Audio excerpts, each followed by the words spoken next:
Assalamualaikum warahmatullahi wabarakatuh. Perkenalkan, nama saya Syahrul Ramadan. Saya dari kelompok 8 Bahasa Indonesia 1B Agribisnis. Baiklah, di sini saya akan menjelaskan tentang artikel. Secara umum, artikel ialah karangan faktual yang ditulis secara lengkap dengan panjang tertentu dan dibuat untuk dimediakan di online ataupun cetak seperti koran, majalah, dan sebagainya, dan bertujuan untuk menyampaikan gagasan yang mendidik, menghibur, dan meyakinkan. Ada juga beberapa pendapat tentang apa sih artikel itu. Menurut Kamus Besar Bahasa Indonesia atau yang biasa kita dengar dengan KBBI, menurut KBBI tersebut, artikel ialah suatu karya yang ditulis secara lengkap. Selanjutnya ada menurut Sumandiria.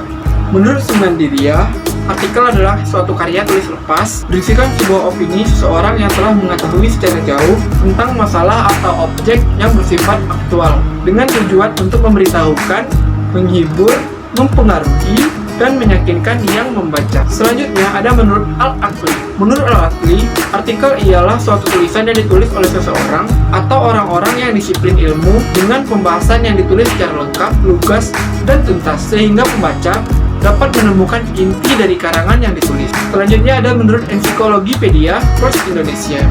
Artikel yaitu suatu media cetak yang berisikan tentang prosa di dalam media massa dengan pembahasan pokok masalah yang dibahas secara lugas. Baiklah, saya Siti Samaria Sumayang akan menyampaikan materi saya. Macam-macam artikel, yaitu terdiri dari 1. Penulis artikel buku, 2. Penulis artikel berita, 3. Penulis artikel marketing, 4. Penulis artikel online, 5. Penulis artikel narasi, dan yang keenam, penulis artikel naskah. Ciri-ciri artikel yaitu 1. Tulisannya singkat, padat, jelas, dan pembahasannya lengkap dan tuntas. 2. Sumbernya dari fakta yang ada. 3. Bersifat faktual sesuai dengan data-data yang diketahui oleh si pengarang. 4. Original dan bukan copywriting. 5. Isi yang disampaikan sesuai dengan fakta yang didapat dari narasumber dan bukan dari pemikiran penulis. 6. Isinya bisa berupa pemaparan biografi, tokoh-tokoh, kisah-kisah, perjalanan, argumentasi, peristiwa, atau hal fakta lainnya. 7. Gagasan atau topiknya harus menyesuaikan dengan kebutuhan pembaca atau masyarakat umum. Assalamualaikum warahmatullahi wabarakatuh. Saya bernama Wahyu Ramanda, Prodi Agribisnis B, ingin menjelaskan sistematika penulisan artikel hasil penelitian. Yang pertama, judul. Disusun maksimal 14 kata dalam tulisan bahasa Indonesia, 10 kata dalam tulisan bahasa Inggris.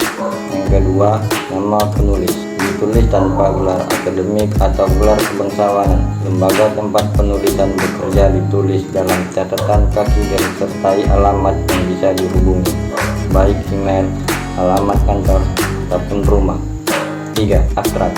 Disusun dalam satu paragraf berisi latar belakang penelitian, tujuan, metode, dan hasil penelitian. Abstrak maksimal 100 kata. Yang keempat, kata kunci berupa kata-kata penting. Yang kelima, pendahuluan berisi uraian tentang latar belakang, tujuan, manfaat, dan metode penelitian. Pendahuluan ditulis tanpa subjudul. Disusun maksimal 10% dari keseluruhan tulisan. Yang keenam, tinjauan pustaka hanya berisi teori yang relevan dengan penelitian, maksimal 15% dari keseluruhan tulisan. 7. Hasil penelitian berisi uraian tentang hasil penelitian, disusun maksimal 20% dari keseluruhan tulisan. Yang ke-8, pembahasan berisi uraian tentang hasil penelitian dan implikasi yang dihasilkan dari penelitian. Pembahasan ini merupakan inti dari artikel jurnal, disusun maksimal 50% dari keseluruhan tulisan. Yang ke-9, kesimpulan dan saran, disusun maksimal 5% dari keseluruhan tulisan. Ke-10, pustaka rujukan, menggunakan sumber buku dan jurnal maksimal 10 tahun terakhir.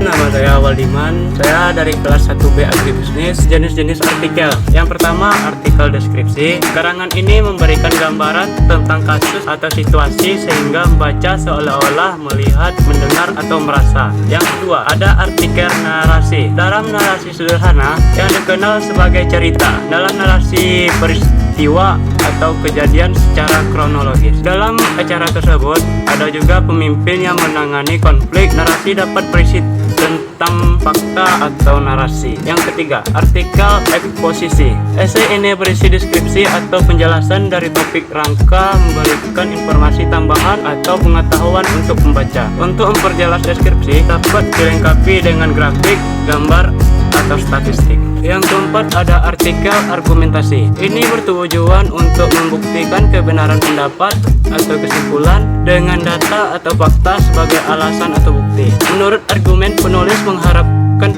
pembenaran pembaca. Elemen pendapat dan data serta fakta atau alasan yang mendukung pendapat. Yang kelima, ada artikel persuasi. Karangan ini bertujuan untuk mempengaruhi pembaca untuk melakukan sesuatu. Dalam persuasi, penulis mengharapkan gerakan metarik dalam bentuk tindakan menarik yang dilakukan oleh pembaca menurut penulis direkomendasikan dalam esai. Yang keenam, ada artikel eksploratif. Artikel atau tulisan yang berisi ungkapan dari fakta-fakta menurut sudut pandang si penulis. Yang ketujuh, ada artikel prediktif. Artikel yang memuat tentang suatu yang sifatnya akan selalu atau belum terjadi menurut analisa si penulis. Yang kedelapan, ada artikel eksplanatif. Artikel eksplanatif adalah tulisan yang dibuat untuk menerangkan suatu hal kepada pembaca menurut berbagai sudut pandang, terutama dari sudut penulis. Oke, itu tadi pembahasan dari kami kelompok 8 Sekian dari kami kelompok 8 Bahasa Indonesia. Terima kasih. Terima kasih Terima kasih. dan sampai jumpa.